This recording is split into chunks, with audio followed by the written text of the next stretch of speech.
আপনাদের বলছি, আপনার যে সহযাত্রী আপনার কাছে বা পাশে বসে আছে, যে আপনার সঙ্গে নিত্যযাত্রা করে,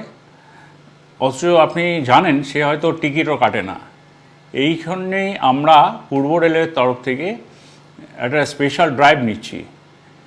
এই যে সহযাত্রীরা টিকিট কাটছেন না, আপনার সহযাত্রীরা, তাদেরকে একটু বলে রেখে দিন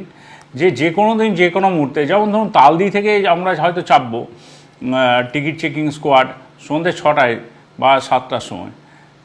তখন ধরা পড়লে কিন্তু সমাজে মান ইজ্জত একদম ধুয়ে যাবে, খারাপ লাগবে সবারই। বা এটাও হতে পারে আমরা